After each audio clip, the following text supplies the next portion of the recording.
ஆண்டவராகிய இயேசு கிறிஸ்துவின் நாமத்தில் உங்கள் யாவருக்கும் என்னுடைய அன்பின் வாழ்த்துக்கள். இந்த நாள் தியானத்தினுடைய தலைப்பு அமைதி பொன்னானது, சைலன்ஸ் இஸ் கோல்ட். லூக்கா 23 அத்தியாயத்தில் முதல் சில வசனங்களை நான் வாசிக்கிறேன். அவர்களுடைய கூட்டத்தார் எல்லாரும் சேர்ந்து எழுந்திருந்து அவரை பிலாத்துவினிடத்திற்கு கொண்டு போய், இவன் தன்னை கிறிஸ்து எனப்பட்ட ராஜா என்றும் ராயனுக்கு வரி கொடுக்க வேண்டியது இல்லை என்றும் சொல்லி ஜனங்களை கலகப்படுத்த கண்டோம் என்று அவர் மேல் குற்றம் சாட்டத் தொடங்கினார்கள். பிலாத்து அவரை நோக்கி, நீ யூதருடைய ராஜாவா என்று கேட்டான். அவர் அவனுக்கு மறுமொழியாக, நீ சொல்லுகிறபடிதான் என்றார். அப்பொழுது பிலாத்து பிரதான ஆசாரியர்களையும் ஜனங்களையும் நோக்கி, இந்த மனுஷனிடத்தில் நான் ஒரு குற்றத்தையும் காணவில்லை என்றான். அதற்கு அவர்கள், இவன் கலிலேயா நாடு துவங்கி இவ்விடம் வரைக்கும் யூதேயா தேசம் எங்கும் உபதேசம் பண்ணி ஜனங்களை கலகப்படுத்துகிறான் என்று வைராக்கியத்தோட சொன்னார்கள். கலிலேயா என்பதை பிலாத்து கேட்ட பொழுது, இந்த மனுஷன் கலிலேயனா என்று விசாரித்து அவன் ஏரோதின் அதிகாரத்துக்குள்ளானவர் என்று அறிந்து அந்நாட்களில் எருசலேமில் வந்திருந்த ஏரோதுவினிடத்தில் அவரை அனுப்பினான். ஏரோது இயேசுவை குறித்து அநேக காரியங்களை கேள்விப்பட்டிருந்ததினாலும் அவரால் செய்யப்படும் அடையாளத்தை பார்க்க வேண்டும் என்று விரும்பியிருந்ததினாலும் அவரை காணும்படி வெகுநாளாய் ஆசை கொண்டிருந்தான். அந்தப்படி அவரை கண்டபோது மிகவும் சந்தோஷப்பட்டு அநேக காரியங்களை குறித்து அவரிடத்தில் வினவினான். அவர் மறுமொழியாக அவனுக்கு ஒன்றும் சொல்லவில்லை. பிரதான ஆசாரியரும் வேதபாரகரும் அவர் மேல் பிடிவாதமாய் குற்றம் சாட்டிக்கொண்டே நின்றார்கள். அப்பொழுது ஏரோது தன் போர்ச்சேவகரோட அவரை நிந்தித்து பரியாசம் பண்ணி மினுக்கான வஸ்திரத்தை அவருக்கு உடுத்தி அவரை திரும்ப பிலாத்துவினிடத்திற்கு அனுப்பினான். முன்னே ஒருவருக்கொருவர் பகையவராயிருந்த பிலாத்துவும் ஏரோதும் அன்றைய தினம் சிநேகிதரானார்கள். பிலாத்து பிரதான ஆசாரியர்களையும் அதிகாரிகளையும் ஜனங்களையும் கூடிவர செய்து அவர்களை நோக்கி, ஜனங்களை கலகத்துக்கு தூண்டி விடுகிறவனாக இந்த மனுஷனிடத்தை என்னிடத்தில் கொண்டு வந்தீர்கள். நான் உங்களுக்கு முன்பாக விசாரித்த போது இவன் மேல் நீங்கள் சாட்டுகிற குற்றங்களில் ஒன்றையும் இவனிடத்தில் காணவில்லை. உங்களை ஏரோதினிடத்திற்கும் அனுப்பினேன், அவரும் இவனிடத்தில் குற்றம் காணவில்லை. மரணத்திற்கு எதுவாக இவன் ஒன்றும் செய்யவில்லையே. ஆனபடியால் இவனை தண்டித்து விடுதலையாக்குவேன் என்றான். பண்டிகை தோறும் அவர்களுக்கு ஒருவனை அவன் விடுதலையாக்குவது அவசியமாயிருந்தபடியால் அப்படி சொன்னான். இன்றைய மனப்பாட வசனம் 1 பேதுரு 2:23. நியாயமாய் தீர்ப்பு வழங்குபவரிடம் கிறிஸ்து தம்மை ஒப்படைத்தார். Christ left his case in the hands of God who always judges fairly. இயேசு தமது வார்த்தைகளில் பிழையற்றிருந்தார். துல்லியமாக சரியாக பேசினார்.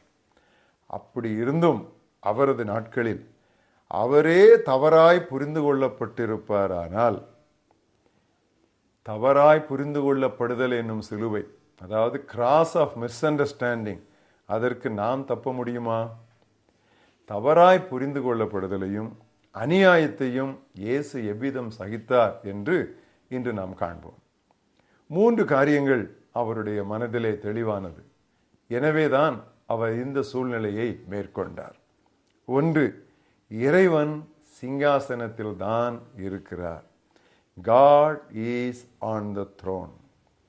அவர் ஒருவேளை இப்படி அவர்களை பார்த்து சொல்ல வேண்டும் என்று நினைத்திருப்பார், நீங்கள் என்னை தவறாய் புரிந்து கொள்ளலாம், ஆனால் விண்ணில் இருக்கும் என் தந்தைக்கு என் இருதயம் தெரியும்.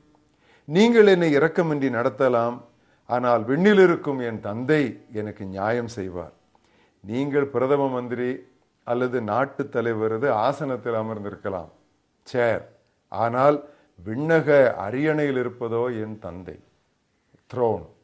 நீங்கள் இருப்பது சேர், பட் நான் பேசுவது த்ரோன், அரியணையில் இருக்கிற என் தந்தையின் இடத்திலே என்று இவருடைய மனதிலே இப்படிப்பட்ட பதில்தான் எழுந்திருக்கும்.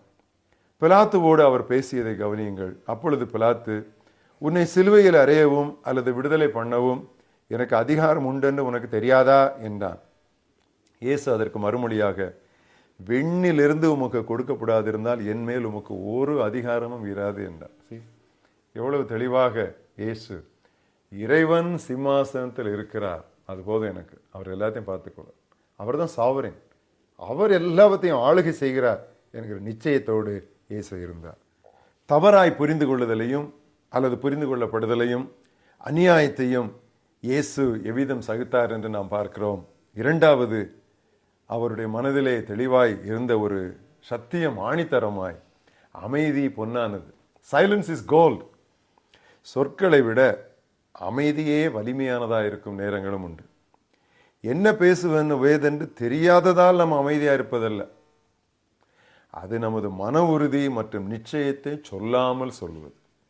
பிரதான குரு இயேசுவை பார்த்து, நீ ஒன்றும் சொல்கிறது இல்லையா என்று கேட்டபோது இயேசுவோ பேசாமல் இருந்தார் என்று மத்தேயு 26 அத்தியாயம் 62, 63 வசனங்களிலே வாசிக்கிறோம்.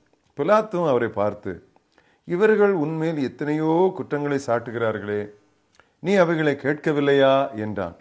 அவரோ ஒரு வார்த்தையும் மறுமொழியாய் சொல்லவில்லை. அதனால் நாட்டின் அதிபதியாகிய அவன் மிகவும் ஆச்சரியப்பட்டான். அமைதி பொன்னானது.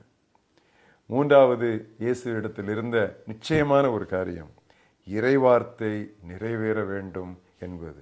The scripture must be fulfilled. வெளிச்சத்தில் கடவுள் நம்மிடம் சொல்லியவைகளை இருட்டில் நாம் சந்தேகிக்க கூடாது. Don't doubt in the dark what God has told you in the light. இளம் வயதிலிருந்தே இயேசு இறைநூலை கற்பதில் தீவிரமாயிருந்தார். தம்மை குறித்து திருவார்த்தைகளில் எழுதப்பட்டுள்ள யாவற்றையும் தூய ஆவியானவர் மூலம் அவர் புரிந்து கொண்டார். கடவுளின் வார்த்தைக்கேற்பவே தமது வாழ்க்கையை அமைத்துக்கொள்ள நெடுகவே தெளிவாக அவர் முயன்று வந்தார். பிரதான குருவின் வேலைக்காரனது காதை பேதுரு வெட்டிவிட்ட போது இயேசு பேதுருவிடம் என்ன சொன்னார் தெரியுமா? நான் இப்பொழுது என் பிதாவை வேண்டிக் கொண்டால் அவர் 12,000 பேர் படைகளுக்கும் அதிகமான வான்தூதரை என்னிடத்தில் அனுப்ப மாட்டார் என்று நினைக்கிறாயா? அப்படி செய்தால் இவ்விதம் நடக்க வேண்டும் என்கிற வேத வாக்கியங்கள் எப்படி நிறைவேறும்? பாருங்கள், என்ன பிரச்சனை என்றாலும் சரி, வசனம் நிறைவேற வேண்டும், இறைவார்த்தை நிறைவேற வேண்டும். அதற்குள்ளே நான் என்னை எப்படியாவது திணித்து கொண்டு அதற்குள்ளே நான் அமர்ந்து விடுகிறேன். வசனம் நிறைவேறினால் போதும், நான் என்ன வேதனையின் வழியாக போனாலும் அதை பற்றி பரவாயில்லை. இதுதான் உண்மையான அர்ப்பணிப்பு என்பது. இறைவன் சிங்காசனத்தில் இருக்கிறார், அமைதி பொன்னானது, இறைவார்த்தை நிறைவேற வேண்டும். நம்முடைய வாழ்க்கையிலும் கூட நியாயமற்ற முறையிலே நமக்கு தீர்ப்பு வழங்கப்பட்டால், பிறரால் தவறாக நாம் புரிந்து கொள்ளப்பட்டால், இந்த மூன்றையும் நினைவுக்கு கொண்டு வருவோம். 18ஆம் நூற்றாண்டிலே உள்ள ஜான் பவுரிங் என்ற பக்தன் இவ்விதமாக ஒரு ஆங்கில பாடல் இயற்றியுள்ளார். Pain and blessing, pain and pleasure by the cross are sanctified. Peace is there that knows no measure, joys that through all time abide. நியாயமாய் தீர்ப்பு வழங்குபவரிடம் கிறிஸ்து தம்மை ஒப்படைத்தார். Silence is gold. அமைதி பொன்னானது. நல்ல ஆண்டவரே, இந்த அருமையான வேளையில் எங்களுடைய வாழ்க்கையிலே மிகவும் பின்தங்கி நாங்கள் காணப்படுகிற இந்த பகுதியாகிய வார்த்தைகளை குறித்து எங்களை உணர்த்தியதற்காக நாங்கள் உம்மை துதிக்கிறோம். உடனுக்குடன் ஆத்திரப்பட்டு எப்படியாவது தற்காத்து கொள்ள வேண்டும் என்று சொல்லி வார்த்தைகளை கொட்டி விடுகிறோம். அவர்கள் பேசுவது அநியாயம், நான் சும்மா இருந்தால் அவர்கள் என்ன நினைப்பார்கள் என்று எதையாவது நாங்கள் பேசி விடுகிறோம். ஆண்டவர், இயேசுவின் மீது சாட்டப்பட்ட அத்தனையும் பொய்க்குற்றச்சாட்டு, ஆனாலும் அவர் நியாயத்திற்காக வாதாடவில்லை. தம்மை நியாயமாய் நியாயந்தீர்க்கிற உமக்கு தம்மை ஒப்பு கொடுத்து விட்டு அமைதி பொன்னானது என்று அமைதியாக இருந்தார்.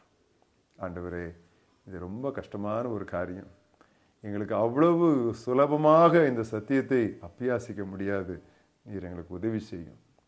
உம்மை போல் இருக்க எங்களுக்கு உதவி செய்யும். உம்முடைய குமாரனை போல் இருக்க எங்களுக்கு நீர் உதவி தாரும்.